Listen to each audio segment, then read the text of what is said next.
Welcome to this episode of Smith's Got Talent. Today we're going to hear from an incredible student, Aiden Polinsky, who has created a wonderful new software called Campus AI.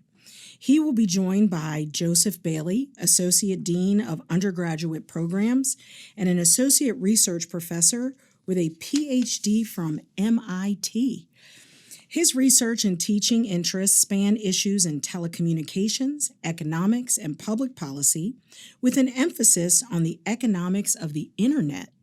He's currently studying issues related to the economics of electronic commerce and how the internet changes competition and supply chain management. Perfect for today's topic. We're also joined by Professor Balaji Padmanabhan, Associate Dean of Strategic Initiatives, the Dean's Professor of Decisions, Operations, and Information Technologies, and the Director of the Center for Artificial Intelligence in Business, and he has a PhD from NYU, Stern School of Business. His current work addresses the design of artificial and augmented intelligence solutions that combine data, machine learning, and modeling the real world through complex systems, simulations, and he has broad applications across business, policy, media, and healthcare. So that's a whole lot of information about all these super smart people on the podcast today. So Aiden, I'm going to start with you, right? You're a student here at the Smith School. Tell us all about yourself. Sure. So like I said, my name is Aiden Polinsky. I am from Englewood, New Jersey, and I'm the founder of Campus AI. I am highly ambitious, and I'm excited to change the way that students interact with technology for hopefully the next 20 years and on. That is amazing. Tell us a little bit about this platform that you've created. Sure. So Campus AI is launching in fall with the Smith School, and we provide a unified solution for students to interact with their everyday campus life. And with this new tool, students will have a new platform to apply to jobs and be, with the help of artificial intelligence, actually matched to jobs that match their skills. And it takes a holistic view of their entire student life and is able to provide them with events, dining suggestions, and truly anything that revolves around campus. You know, Aiden, that doesn't sound like a normal set of coursework in college. So I'm going to ask Dean Bailey, so how's that possible here at Smith that a student could do something like that? We're big fans of entrepreneurship here at the university, and I think in the Smith School we have our Dingley Lamone Center for Entrepreneurship, and we have a lot of students who are interested in solving problems creatively like Aiden. So we support them in whatever way that means. And so I know, Aiden, you were impacted by one of our colleagues, Tej, who was very helpful in getting you to think about solving this problem, incorporating AI. And just, through ad hoc conversations and some of our programming, Aiden, I think you're doing an independent study this semester with another one of our professors, David Kirsch. Is that right? That's right. So anything that we can do on the faculty side to encourage and support the entrepreneurships going on. And, of course, AI is top of mind for all of us, as Balaji well knows, too. And perfect segue, because AI, and more AI. That leads us right to you, Balaji. When you think about students, kind of learning about AI and implementing a whole new product, really, for the market, how do you see that coming about here at Smith? Kim, I think the way you said it reminded me of a business meme that I saw on Instagram, where it was essentially the same thing. There was someone saying, a bunch of people in suits saying AI, AI, AI, AI. And, although many of us in the Smith School have been working in research in this area for a very long time, and there's always a whole bunch of things going on, right? As at this time, as we're talking, there's an AI and analytics for social good event going on downstairs. There's an agentic AI competition that has 330 students from University of Maryland in the room next to us. So there's so many AI things going on. But going back to the AI thing, I think, the audience is, I think we are also at a time where, that can obscure a lot of things. And at the business school, at the Smith School in particular, our focus has always been on value, on how do we add value? How do you create opportunities? How do you create wealth in the economy? How do you create opportunities for people? And AI is a way of doing that, right? It is not only about AI. So I think our dean likes to say we are human first. But we think of where can you create value. And so when I met Aidan a year ago, Around then, I think June, June, early yes. June. Yes, and we've chatted quite a bit. What impressed me a lot about Aidan was, number one, he's always smiling, and he has this enthusiasm and brightness inside him that just comes out when you talk to him. But he cares a lot about what he's doing, and he's very clear about where he wants to add value. And AI is a means to an end, right? It's not the end itself. Yep. And you mentioned something, I think the last time we spoke about on, I think he called it student operating system. Yeah. What was that? So, like I was describing the product, is it really, when navigating as a student, right? A lot of things have to be figured out via word of mouth, trying to find a senior who knows more than you. And really, it was confusing for me as a student because I didn't start out in the Smith School, actually. I transferred into the Smith School as a sophomore. And even through that process, understanding what forms I have to go through with, what classes that I have to take.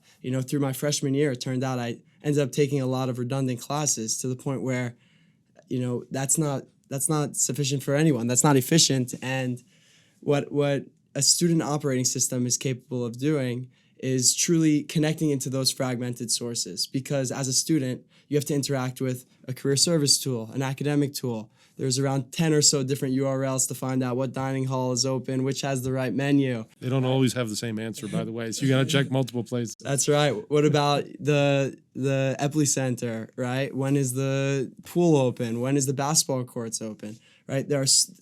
Maryland is like a city. It's not just like a regular school. It's a city here. The campus is massive, and there's so many things going on, not just in the Smith School, but in the other 12 schools in Maryland. So as a student, trying to navigate that, as an 18-year-old right out of high school, can be very challenging. And I felt that fragmented experience, it was due for a change. And we take the context from all these different sources and providing just one unified place for students to seek information, we believe is going to truly affect the way students now are able to operate on campus. So I token the term the student operating system or the student agent system.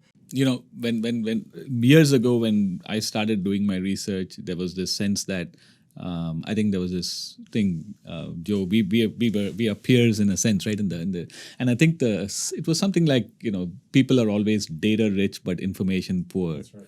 And this was years ago, and it's still true today. I mean, if you look at a student on campus, there's so much that's going on, but a typical student probably doesn't know, right, what's going on, where they can go. We run so many programs, and sometimes we have incredible people in a room, and we look at the audience and say, why are people not here? And I think part of the reason is that somehow information doesn't get to the right person at the right time. I see this in my role as associate dean, right? Because we're always trying to engage and meet with students. And, not everybody is quite like Aiden and be able to pull in all these sources of information.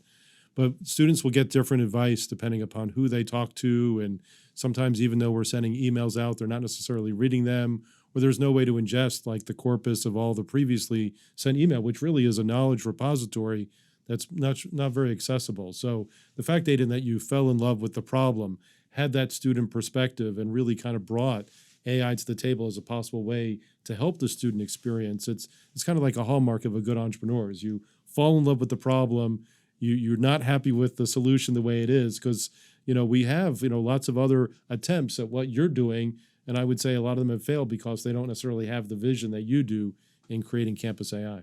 And I would say that exactly what you're talking about, Dean Bailey, is this passion that Aiden has, because when he showed up in my office with, have I got a way to help your students get jobs, he certainly got my attention. We have seen fatigue like no other amongst students just in the application process, applying for hundreds and hundreds of jobs because of the way the market is right now. Right? Can I digress on Please. that a bit? We've gone beyond hundreds. to thousands. Yesterday, I actually spoke to a graduate student who said that he had applied to 2,000 jobs since August. Can you just think of that for a second, right? 2,000. Did he get any though, right? I mean, the thing is, you can drop, still interviewing. Still interviewing. And this market right now is very hard, right? I mean, this says nothing about the students. It says a lot about the market we're in. And it is a mess in terms of limited opportunities and large number of students, but limited entry level, right? Entry level is where some of the challenges that we're seeing are. But if you look across all students and look at thousands of jobs and the hours spent applying, just think of how much intellectual horsepower is wasted in just doing applications. You could not be more accurate. Right now, last month, the March report from the Bureau of Labor Statistics showed a 3.1% hiring rate for companies in America, which is the equivalent of April 2020. So the hiring market right now is as if we are in a pandemic. So when you add that to the impact of AI on some early careers jobs and the disproportionate impact that the DMV is feeling right now from layoffs of our alumni, the market is super tight. So when Aiden came to me with this great idea of how his tool could serve as a matchmaker, a real matchmaker, to look at somebody's resume and look at their skill sets and say, these are the 5 jobs in HireSmith, our portal, that actually fit your resume. We're not talking about just notifying students, there's 5 new marketing jobs, and then everybody just applies to those same jobs. It's specific. Well, I think building on that, right, it's not just about the jobs. It's like Aiden's vision is to bring in all these other opportunities for students to learn and to grow, right? We try to emphasize the importance of networking opportunities, professional development, any type of co-curricular activities. Because if you're dropping your resume and a company who's never heard of you before, unless it's AI optimized to be selected by their algorithm, it's not going to be seen. But if you go to one of the events that Campus AI might recommend, and all of a sudden now that resume is going to get attention because you know somebody within that company, you can then move to at least the next round of interviews. So I think from a professional development is, yes, you're trying to seek a job and a career, but you're doing more. You're making your undergraduate experience a little bit better because of the types of connections you're making. Exactly. I love that point because a lot of what's going into this platform and, before you actually get matched to that job, the prerequisites are really what are going to be the differentiators in your application, whether it be the optimization of your resume, taking the actual skills that you picked up within the classes that you were taking beforehand and implementing that into your resume, being proactively notified rather than seeing a newsletter at the beginning of the week. I'm talking about picking out that actually 1 or 2 event that speaks to you. And from there, pushing that to the student, hey, you're in a class in Van Munching at 5 p.m. The data analytics event is at 5:30. The alumni from the company that you want to go get a job at is there. So what are you going to do? Are you going to go back to your dorm and put in more applications, or are you going to go network, right? I think a lot of what needs to be done within the student population to push themselves forward in this job reach is truly that in-person connection. I like to say, your network is your net worth. And when you're able to get into so many, meet so many different people, at least from my perspective, and the way that my career has started was that, it's always worth never burning a bridge, and it's always worth reaching out to that person. I spend an hour a day on LinkedIn minimum, and I'm sending out 100 connection requests a week. When someone connects with me, I send, hey, nice to connect. Thanks for connecting. I say, can't we hop on a 15-minute call so I can tell you a little bit about what I'm doing, right? And those are the real differentiators in this job search that are really going to make a difference for students. Can I ask you a question, Aiden? Sure. Which building on campus do you want your name on? But Plural. We need to get them on multiple buildings. That's no. I did have a question for you, which is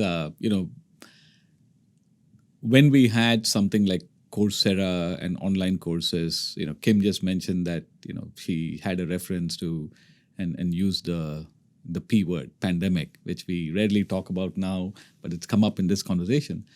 online learning picked up a lot, and there was lots of Coursera courses, etc. And people said universities are going to go out of business. Everyone's going to do courses on Coursera. That did not happen. And part of the reason why that did not happen is that although a lot of content was online, a tiny percentage of people have the time, the motivation, and the ability to go do it on their own, right? The rest of us are normal people in a sense, like we all are, right? And so now why? And I was thinking of that as you were bringing up this student operating system and connections. There will be a few students who are hyper motivated, right? You give them all these recommendations, they're going to act on it, and they'll make it happen. But when you take the typical person who needs a nudge, are you thinking of how your platform can work on that aspect? Sometimes just giving them information is not enough.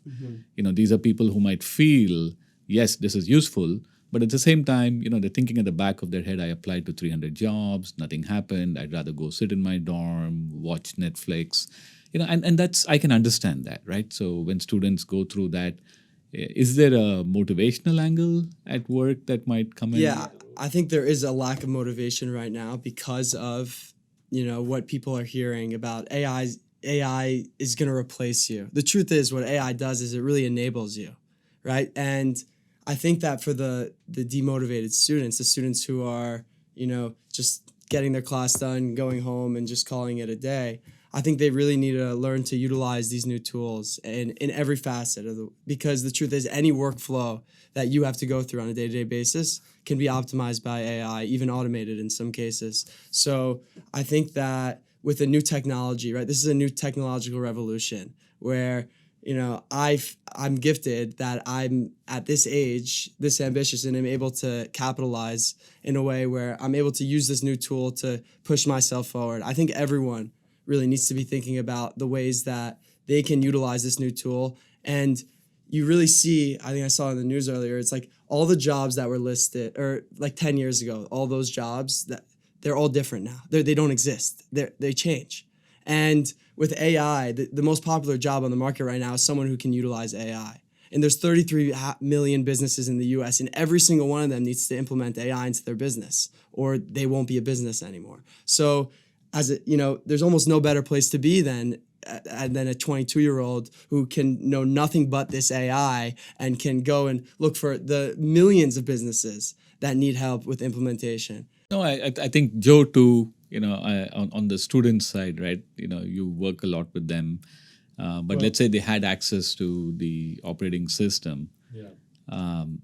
How do we solve the motivational crisis that we also see? I mean, Aiden and I have actually talked about this in my office quite a bit about the use cases and the student populations who could benefit from campus AI. And I think we both agree that, Aiden is in a whole other category of a very engaged student and in some ways isn't the best target customer for campus AI because he's going to find all those resources and help make things happen. I mean, he's signing up for office hours all the time with me, which I appreciate. I imagine he's signing up with office hours with both of you as well.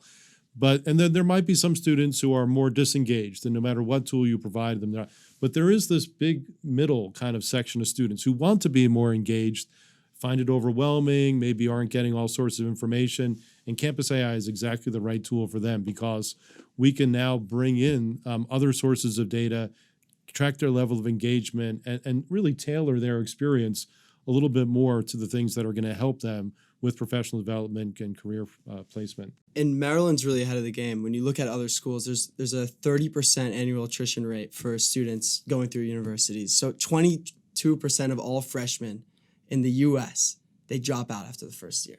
Maryland is at an incredible number in the high 90%. But you look at this as a national pandemic almost within students who they can't even get through school.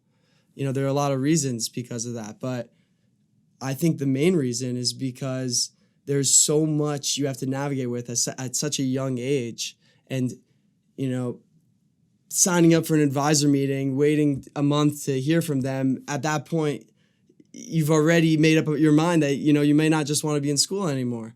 So students need to have some place to go seek information 24/7 hours out of the day because the student operating system, right, it connects into all those sources. It will proactively recommend things for the unmotivated students, but it'll even just give you a place to look up anything about your campus at a 24/7. Yeah, let me ask you, Aiden, because you've had so many of these customer discovery interviews, how does a freshman think differently about Campus AI than, let's say, a sophomore, a junior, or a senior? Yeah, well, let's look at the way that it currently works here. Well, students in the Smith School take a course called BMGT 367, which is an incredible course where they're introduced to some of the tools to start utilizing LinkedIn, start optimizing your resume, have some mock interviews, right? But for my example, I took that in my first semester in junior year. And it shouldn't be that when you're a junior for the first time, you're networking for your first time. You're now opening up your LinkedIn, right? When a student comes to Maryland from freshman year and on, in this current age, you're gonna have to get an internship early on. You're gonna have to be networking. And one of the features that we're utilizing on Campus AI is we call it the North Star. You pick your North Star as a freshman, your first day in school. You say, what would my dream job be, right? Work at NASA, KPMG, whatever it would be. And from there, you actually have a pathway saying, oh, but not just, do this. It's in a biteable way where, hey, this semester, get to 500 connections on LinkedIn, network with 4 alumni, go to 3 career fair events, and then, maybe you'll be set up for your first internship by freshman year. And I'll tell you, the students that get an internship freshman year summer, those students are not going to be having such a hard time finding a job come senior year. I love that. You described for me and you showed a demo to me and the OCS team about the student journey and the way that this can be done right on their phone to figure out what's happening on campus, where they should be going, and kind of what's next, right? But I know you didn't just start here, right? Tell us just a little bit about the history of, how did you get here, right? I would say I have an entrepreneurial nature because of my family. I come from a very smart family in Englewood. My father is very entrepreneurial. He's a CFO for a biotech company, but he's started many ventures. My older sister, my younger sister, my older brother, and my mother, at the dinner table, we're always talking about business. Shark Tank was on as a kid, usually, and my dad actually got into the college market very recently. It was around 2 years ago where he mentioned to me, I want to build a community-based media app. And I'm thinking, we're going to go compete with TikTok and Instagram. Are you crazy, Dad? And he says, we'll start with college, just like how Facebook started, where you pick a niche, see how it works in the community, and go from there. And that's called Connect. And Connect's a great platform. It combines short form video. It combines events. But I found that the real problem was not in, those product features, but it was really in, like I said, the fragmentation of data. And a year ago today, or not really today, but around a year ago, I was utilizing these new tools, ChatGPT, and I had access to this incredible intelligence. And I'm thinking, why can't it answer questions about specifically Maryland? Because it wasn't the lack of intelligence, right? This GPT is trained off of, or Claude, whatever it would be. It's trained off of everything. It was the lack of context, right? It wasn't contextually aware of something like a city like Maryland. So that pushed me into, I said, you know what? Why don't we build a Maryland chatbot? And the first thing I did, I said, I know nothing about technology. Someone says the word Python, I think of a snake, okay? and I knew nothing about technology. I just had the pure ambition to get something off the ground. And I went to Professor, I immediately cold emailed tons of faculty. Within a day, I was on the call with Professor Tej. Within a day, the academic director of information systems. And he pushed me forward. He said, I have to introduce you to Professor Balaji. He goes, anyways, I end up from there finding myself at an AI competition. It was the AI in Capital One AI Center for Food Insecurity, I think the competition was called. This was last May. And I said, I'm not going to be the one that's able to code this platform. What do I got? I got to build a team. Well, there's no better place to build a team than, the school you're in. There's so many different students with different skill sets. So I said, why don't I DM the first and second place finishers, these master students who are 25, 26? I may as well just send them a request. Anyways, I end up onboarding both those, the full first and second place team, onto my team for the summer to be summer interns.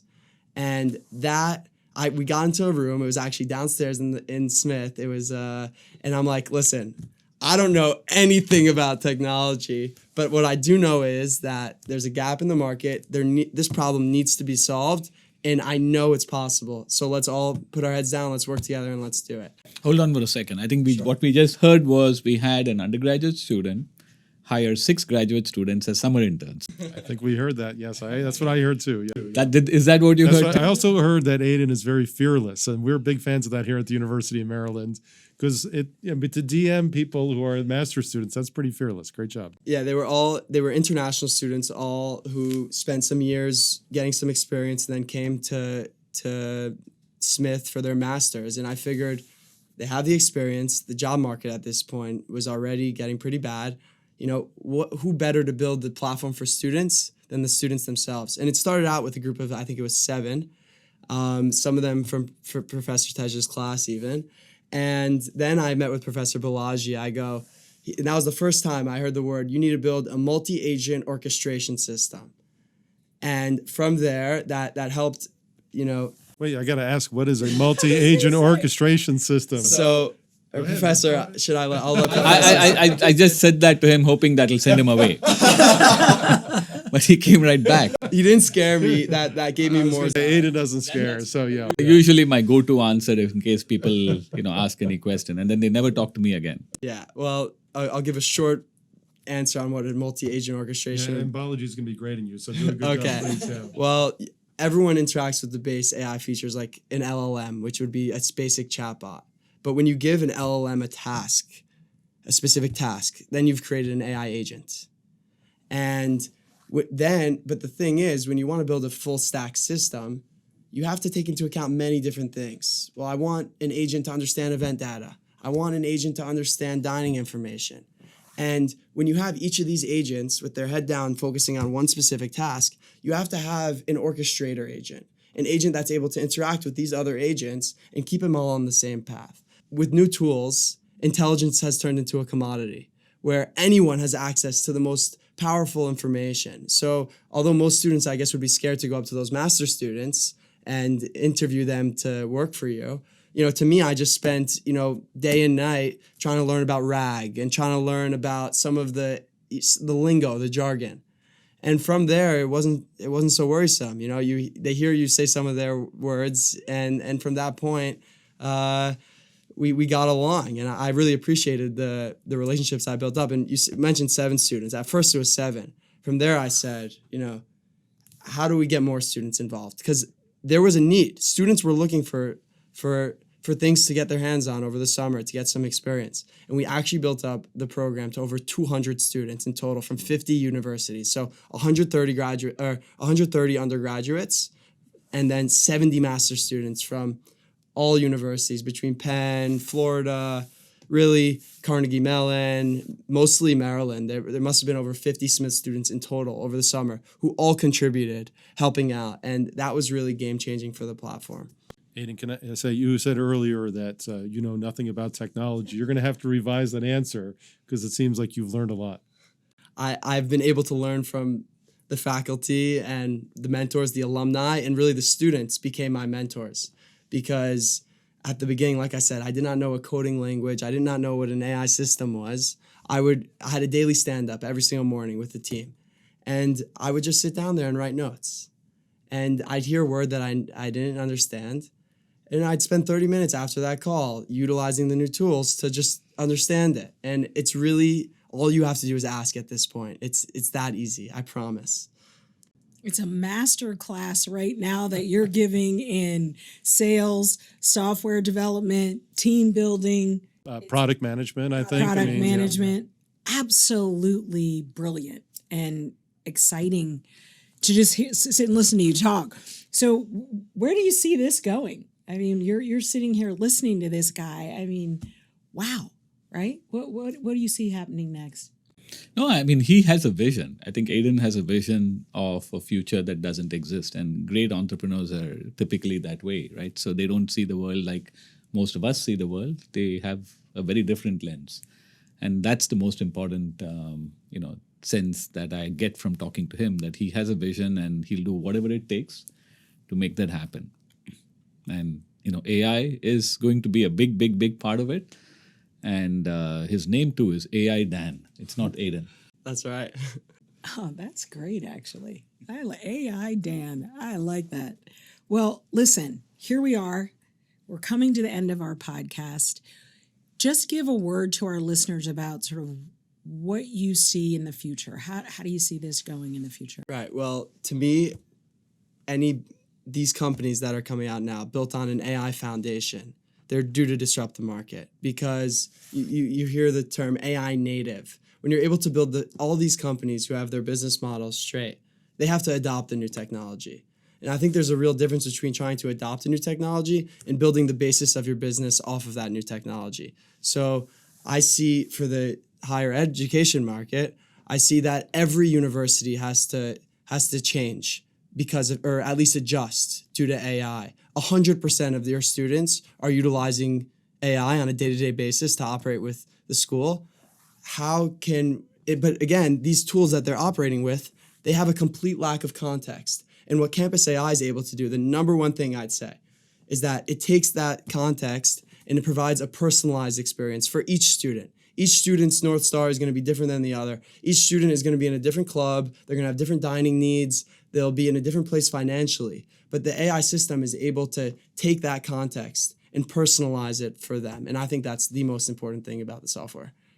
Absolutely incredible.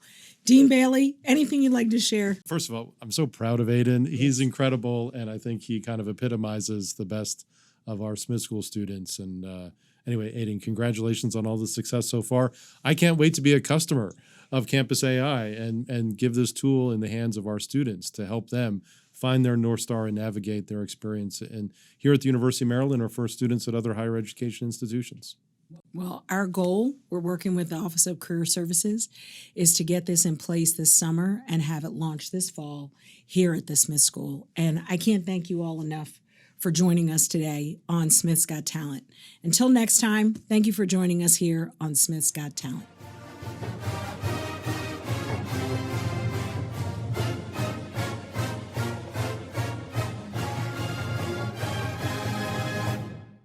To learn more about how to hire our students that can innovate in your business, please email us at smithocs-ae@umd.edu. Again, that's smithocs-ae@umd.edu.